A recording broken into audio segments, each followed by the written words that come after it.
Ukifika mahali pale utanipata. Asubuhi ya leo ningependa kushiriki na wewe neno la Bwana. Ninajua neno hili litakuongoza unapojitayarisha kwenda kwenye shughuli zako za kila siku, unapojitayarisha kwenda shuleni. Umeamka asubuhi na mapema kutayarisha watoto wako kwenda shuleni, umetayarisha mifugo zako. Ningependa asubuhi ya leo tukashiriki na wewe neno la Bwana. Maandiko inasema katika kitabu cha Zaburi ya kwamba neno la Bwana ni taa na neno la Bwana ni mwangaza. Asubuhi ya leo unapochukua neno la Bwana kama taa na kama mwangaza, litakuongoza na litakuangazia siku nzima. Ningependa tu unipatie masikio yako, mtazamaji wangu, neno hili likawe mwangaza, likatembee na wewe mchana wa leo. Kichwa cha ujumbe wangu asubuhi ya leo ni kushuka katika dhambi. Kushuka katika dhambi. Asubuhi ya leo shuka katika dhambi. Nenda kusoma neno la Bwana katika kitabu cha Luka 19 mstari wake wa kwanza mpaka wa 10. Na ninaamini tutabarikiwa pamoja. Biblia inasema hivi: naye alipoingia Yeriko, alipita katikati yake. Na tazama, palikuwa na mtu jina lake Zakayo, mkubwa mmoja katika watoza ushuru, naye ni tajiri. Mtu huyu alikuwa akitafuta kumuona Yesu ni mtu wa namna gani, asiweze kwa sababu ya umati wa watu, maana ni mfupi wa kimo. Akatangulia mbio, akapanda juu ya mkuyu apate kumuona, kwa kuwa atakuja kupitia njia ile. Na Yesu fika mahali pale, alitazama juu, akamwambia Zakayo, shuka upesi, kwa maana leo imenipasa kushinda nyumbani mwako. Akafanya haraka, akashuka, akamkaribisha kwa furaha. Hata watu walipoona walinungunika wote wakisema, ameingia kukaa kwa mtu mwenye dhambi. Zakayo akasema, akamwambia Bwana, tazama Bwana, nusu ya mali yangu nitawapa maskini, na ikiwa nimemnyang'anya mtu kitu kwa hila, nitamrudishia mara 4. Yesu akamwambia, leo wokovu umefika nyumbani humu, kwa sababu huyo naye ni mwana wa Ibrahimu. Asubuhi ya leo mpendwa, ningependa tuombe kwa sababu ya neno la Bwana. Baba, katika jina la Yesu Kristo, ninakushukuru asubuhi ya leo, ninakuinua, ninakupenda Bwana. Asante ni kwa sababu ya neno lako asubuhi ya leo Bwana. Nimesimama tu kama chombo Bwana, ukanitumie jinsi itakavyokupendeza. Mimi nisionekane mfalme, lakini wewe ukaonekane. Neno lako likapata nafasi ndani ya maisha ya mtu, likabadilishe mtu na likainue mtu, na ni katika jina la Yesu Kristo ninaomba nikiamini. Amen.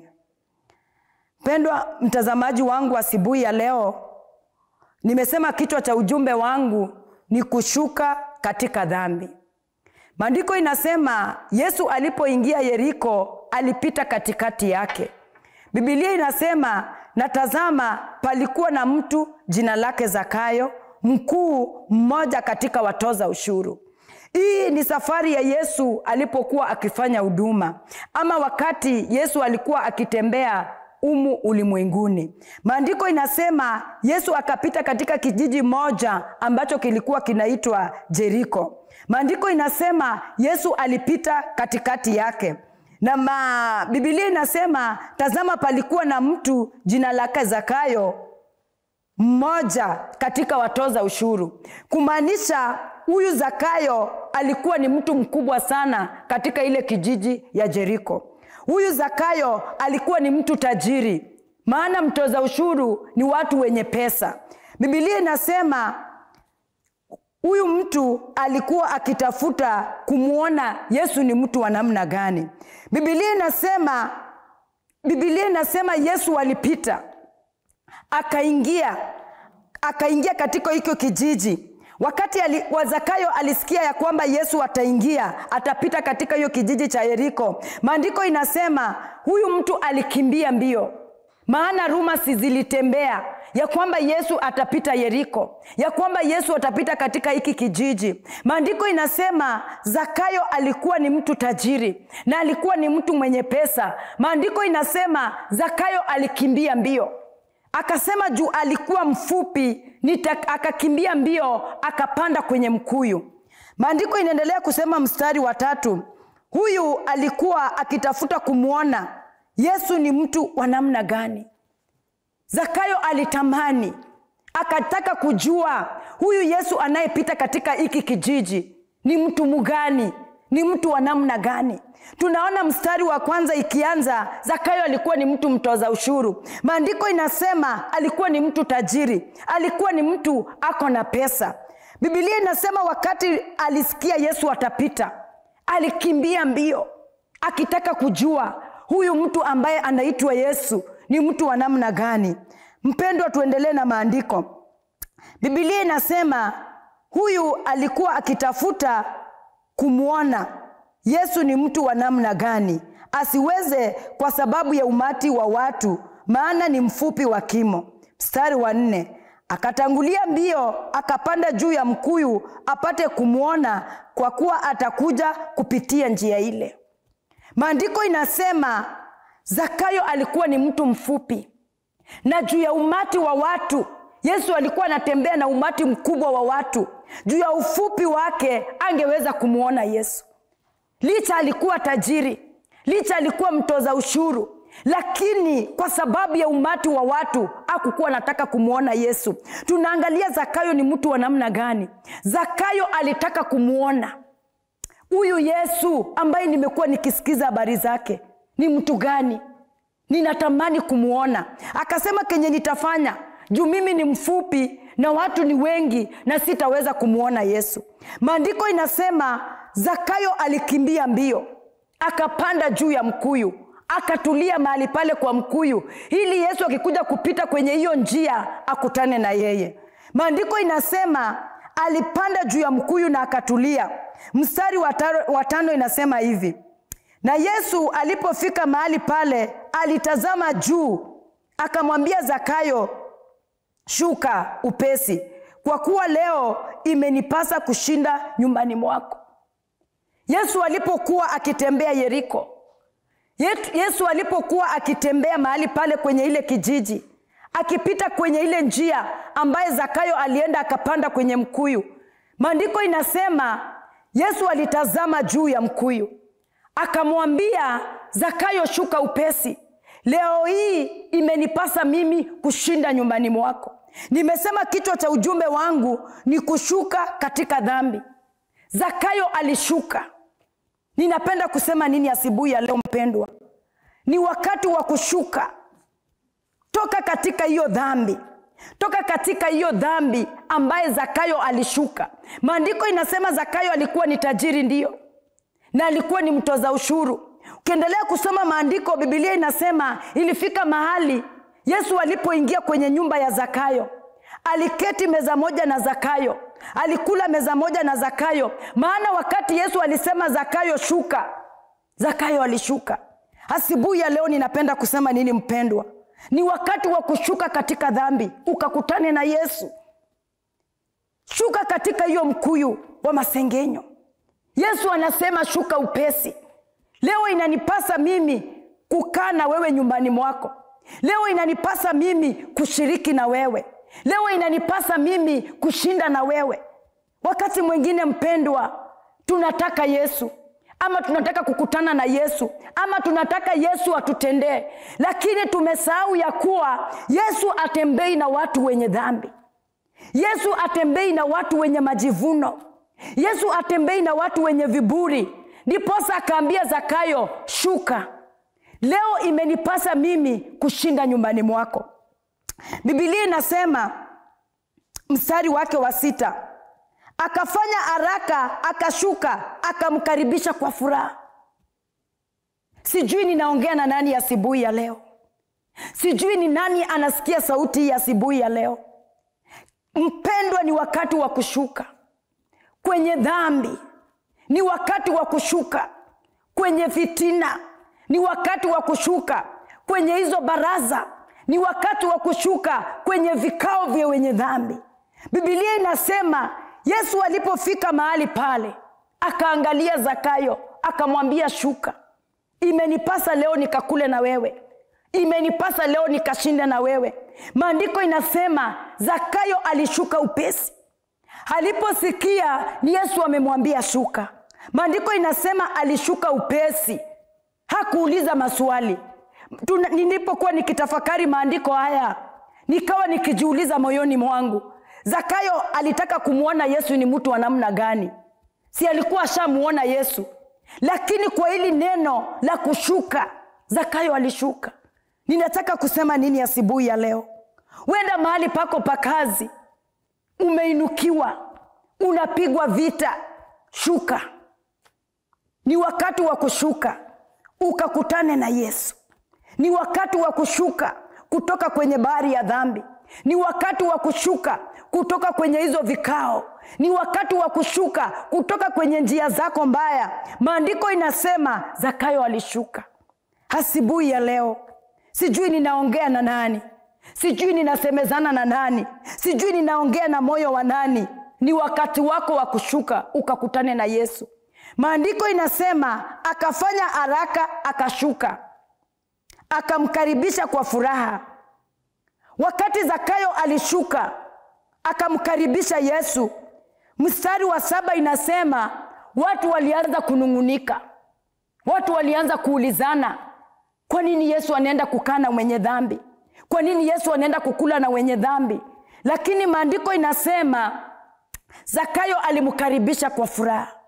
Asubuhi ya leo mpendwa, sijui ninasema na nani, sijui ninaongea na mtu wa namna gani. Ni wakati wako ukamkaribishe Yesu. Fungulia Yesu moyo wako.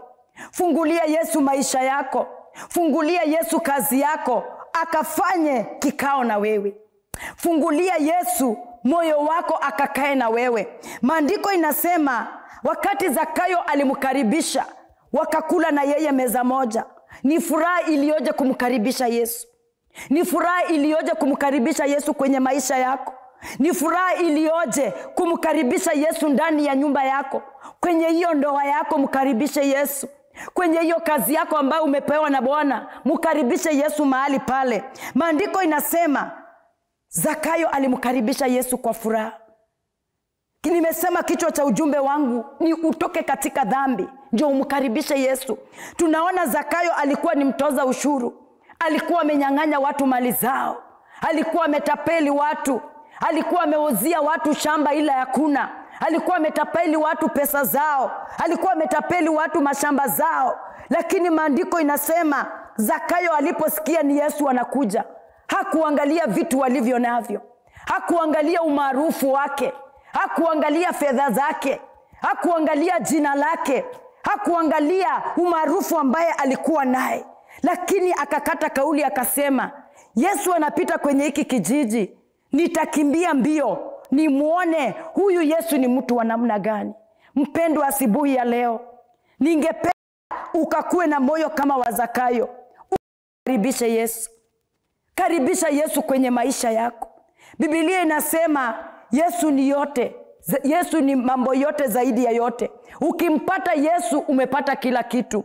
Maana Biblia inasema, maandiko tukiendelea kusoma, wakati Zakayo alimkaribisha Yesu kwenye maisha yake, mambo yalibadilika. Maandiko inasema Zakayo alisema, kama nimemnyang'anya mtu kitu kwa hila, nitamrudishia. Ni kwa nini? Kuna utajiri ambaye Yesu aliingia naye kwenye nyumba ya Zakayo. Kuna vitu vizuri ambaye Yesu aliacha kwenye nyumba ya Zakayo. Zakayo akakiri na kinywa chake, akasema, nimekuwa mtu mbaya. Nimekuwa mtu ambaye sifai. Nimekuwa mtu ambaye nikimuibia watu. Nimekuwa mtu ambaye nikifanya corruption. Lakini Zakayo alipokaribisha Yesu akasema, nitarudisha. Nitarudishia watu vitu vyao nilivyovichukua, mali zao nilizozichukua, nitamrudishia. Ninataka kusema nini? Mkaribishe Yesu. Mkaribishe Yesu kwenye maisha yako. Toka kwenye hiyo bahari ya dhambi. Toka kwenye hiyo nyumba ya dhambi. Toka kwenye hiyo nyumba, vua yale mavazi ambayo hayafai. Umekuwa ukitembea na mavazi machafu. Umekuwa ukitembea na mavazi ya ushirikina. Umekuwa ukitembea na mavazi ya uchochezi. Hata na mahali pako pa kazi umekuwa ukifanya uchochezi. Hata kwenye biashara umekuwa ukifanya uchochezi. Umekuwa ukinyang'anya watu mali zao. Umekuwa ukidhulumu wanyonge. Asubuhi ya leo ningependa kama unasikia sauti hii, ukashuke ukamkaribishe Yesu. Maana ukipata Yesu umepata kila kitu. Maandiko inasema Yesu ni zaidi ya yote. Ukimpata yeye umepata kila kitu. Ningependa kusema na mtu asubuhi ya leo, ni wakati wako ukashuke. Shuka tu ukamkaribishe Yesu. Maandiko inasema Zakayo alimkaribisha kwa furaha. Maana Yesu hakukuwa ni mtu wa kawaida. Maana Yesu hakukuwa ni mtu wa kawaida. Alimkaribisha nyumbani mwake mpaka watu wakaitana vikundi. Wakaanza kunungunika. Kama Yesu angekuwa mtu wa kawaida, hakuna mtu angeuliza. Hakuna mtu angeuliza kwa nini Yesu ameingia kwa Zakayo. Lakini juu Yesu alikuwa si mtu wa kawaida, watu walianza kunungunika. Watu walianza kuulizana, mbona Yesu ameingia? Mbona Yesu amekaa? Mbona Yesu amekaa kwa Zakayo? Mbona anakula na yeye meza moja? Ni kwa nini mpendwa? Zakayo alipata utajiri kwa Yesu kuliko utajiri aliyekuwa naye.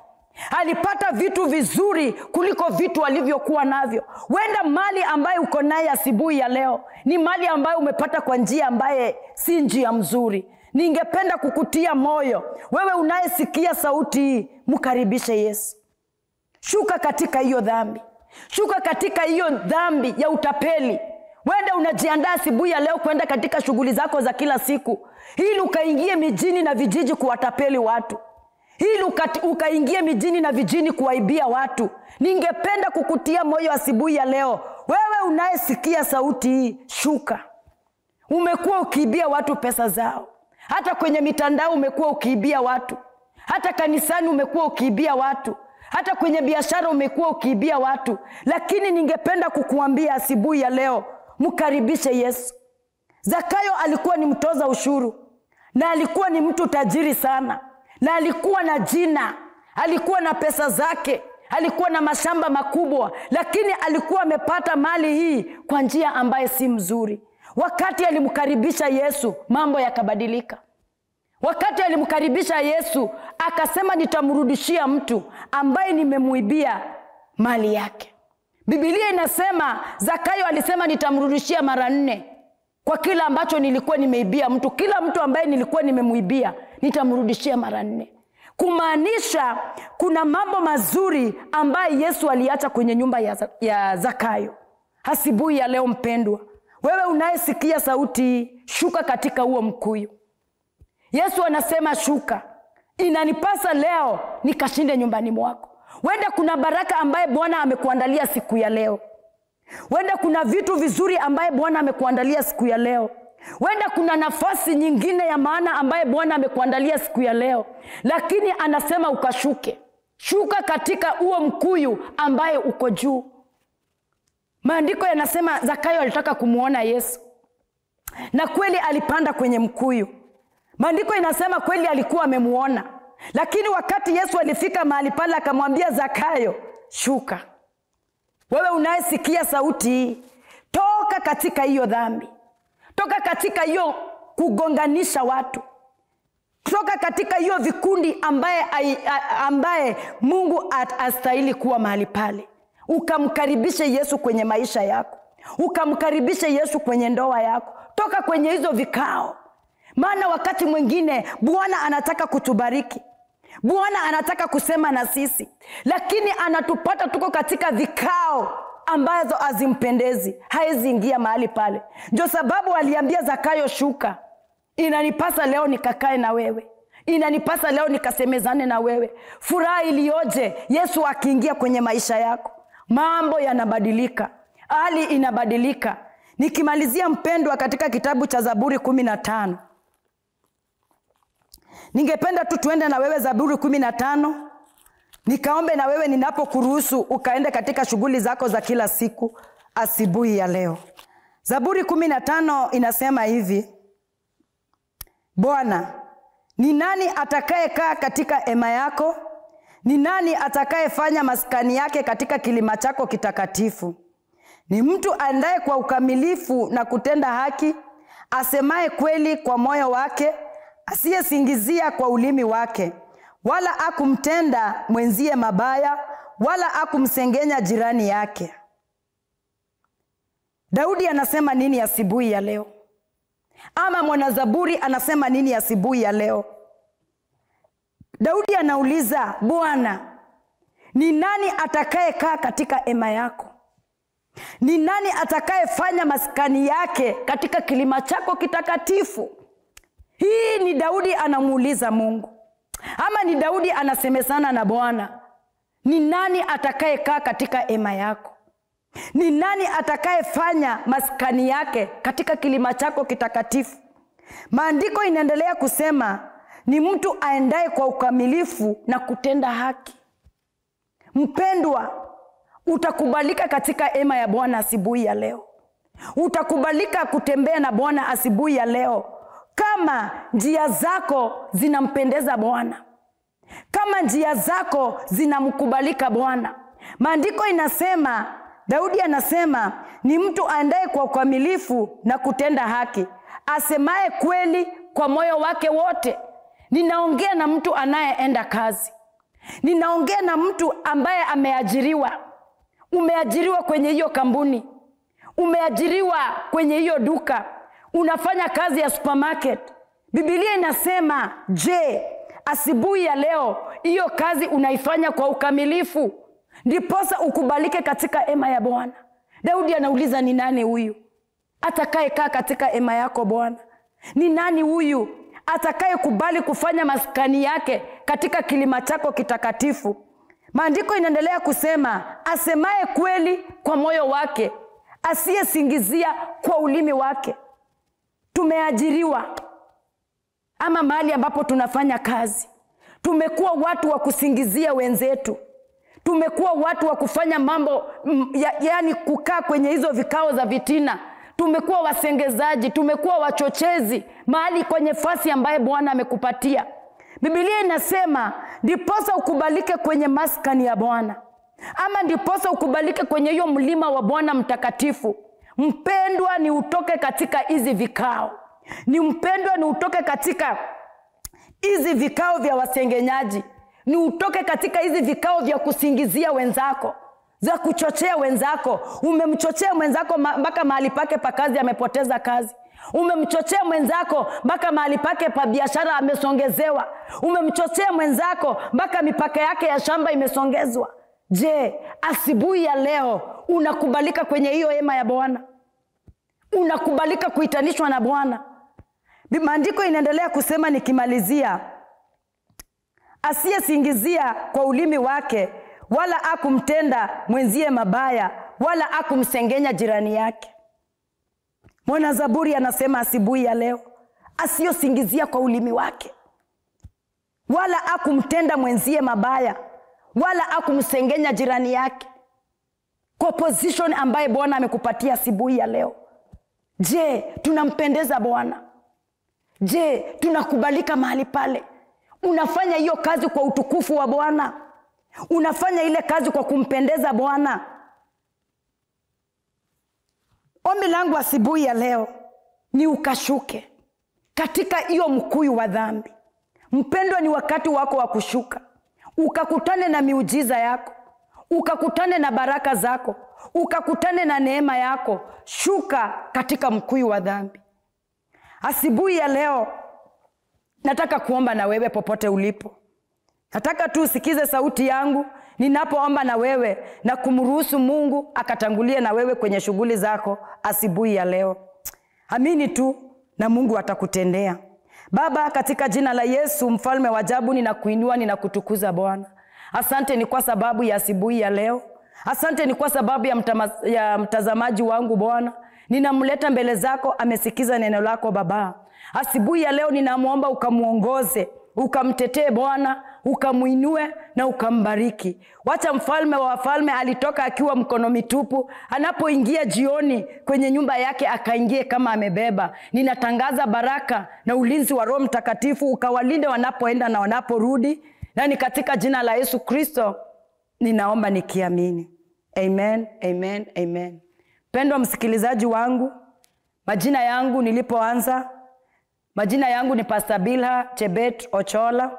Nimeokoka, Yesu Kristo ni Bwana, na ninahudumu na kanisa la Jesus Gospel Power Ministry. Tuko pale Jericho opposite Apiland. Ukifika mahali pale utatupata. Ibada zetu huanza kuanzia saa 2 mpaka saa 7. Ninakukaribisha sana mpendwa.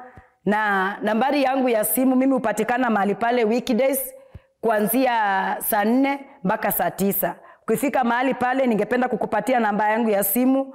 Ukifika mahali ukinipigia utanipata. Nambari yangu ya simu ni 07 68 47 29 80. 07 68 47 29 80. Shalom, shalom, shalom.